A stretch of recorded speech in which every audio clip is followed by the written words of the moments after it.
Welcome to another episode of WTF Cinema.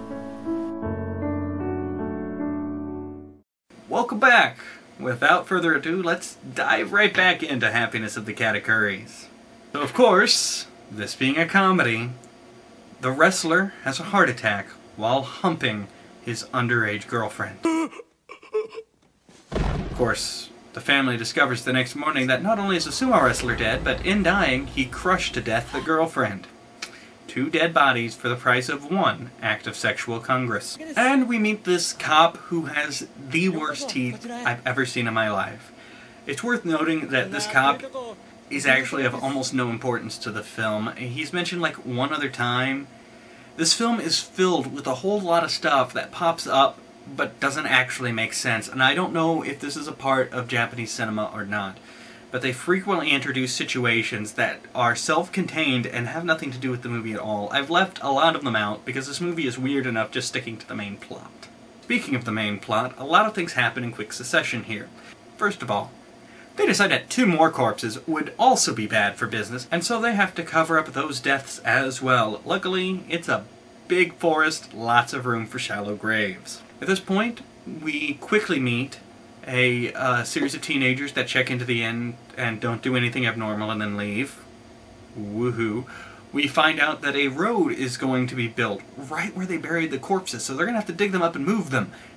Except the road never goes near there, and it's never really a factor. And lastly, we learn that the captain isn't really a captain, which I know comes as a shock to all of us, but he's a criminal who's never going to get caught. And for some reason, we see the captain stumbling through the woods.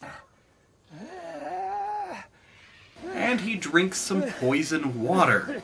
We know it's poison because of all the corpses around. But, and not to ruin the suspense that they've built up, the water's not going to kill him.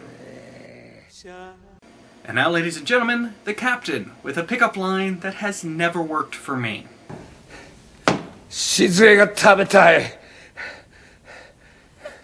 We're now at about the halfway point of the movie, so they decide to go ahead and throw in a karaoke number.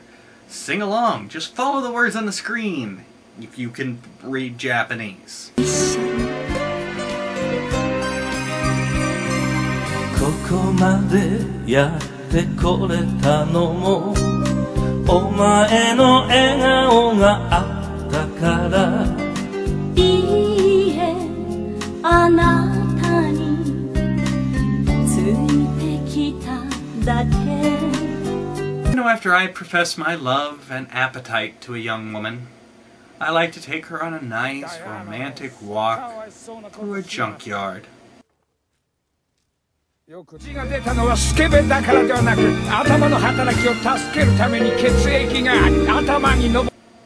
I don't know where this idea came from in Japanese culture, but it pops up in like animes and stuff. I've been horny a great many times in my life. I don't mind telling you.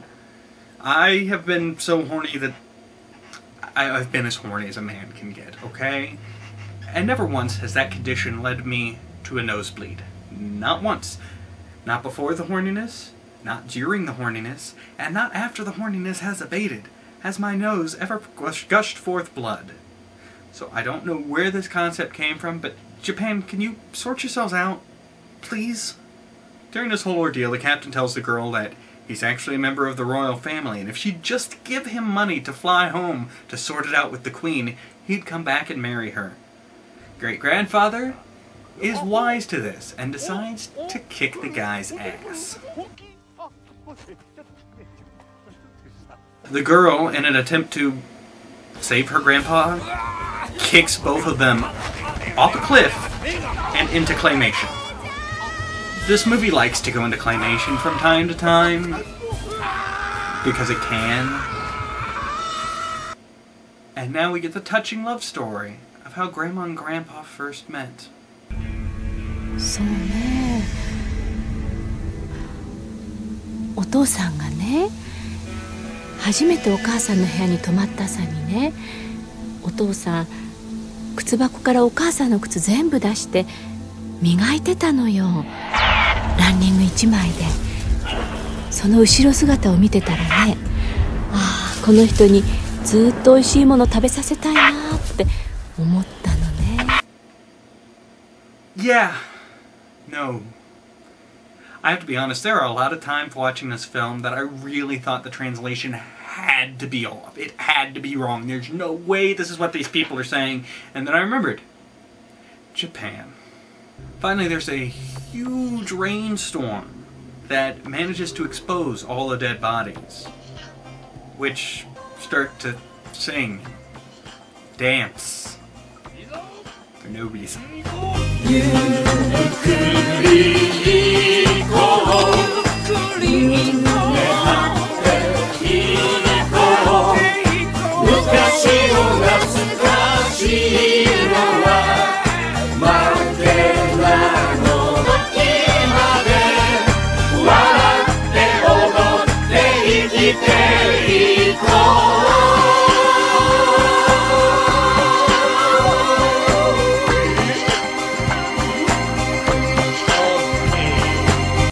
Then a couple of little subplotlets happen that you don't care about, and they don't matter because they don't change anything.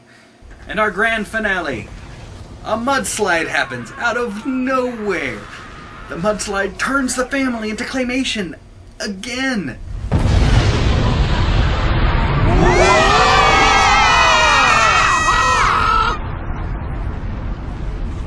And the claymation family gathers around the house to protect it from the mudslide.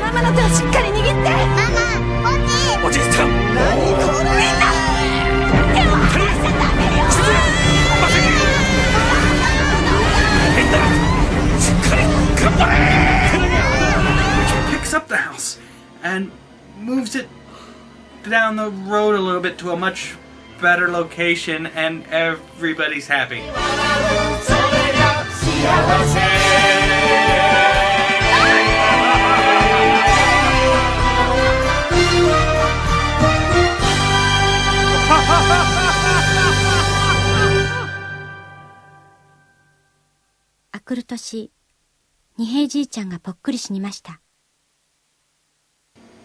Everybody except Great Grandpa is happy.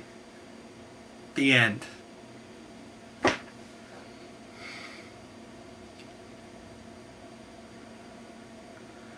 This is the part where I normally wrap up the film and give you my thoughts on it, and is it too late to drop another nuke on Japan? Honestly, I probably would have enjoyed the movie a whole lot more if I hadn't been watching it trying to figure out how to make it make sense. I could have just sat there and let the absurdity wash over me, and it actually probably would have been pretty enjoyable. But having to sit there and figure out how to relate it to an audience or explain it, this film's completely insane. Join us next time as we watch... Actually, I'm not sure what we're watching. It'll be as much a surprise to you as it is to me. Let's hope it's a good one. Thank you for watching WTF Cinema. Until next time, what the f***, man?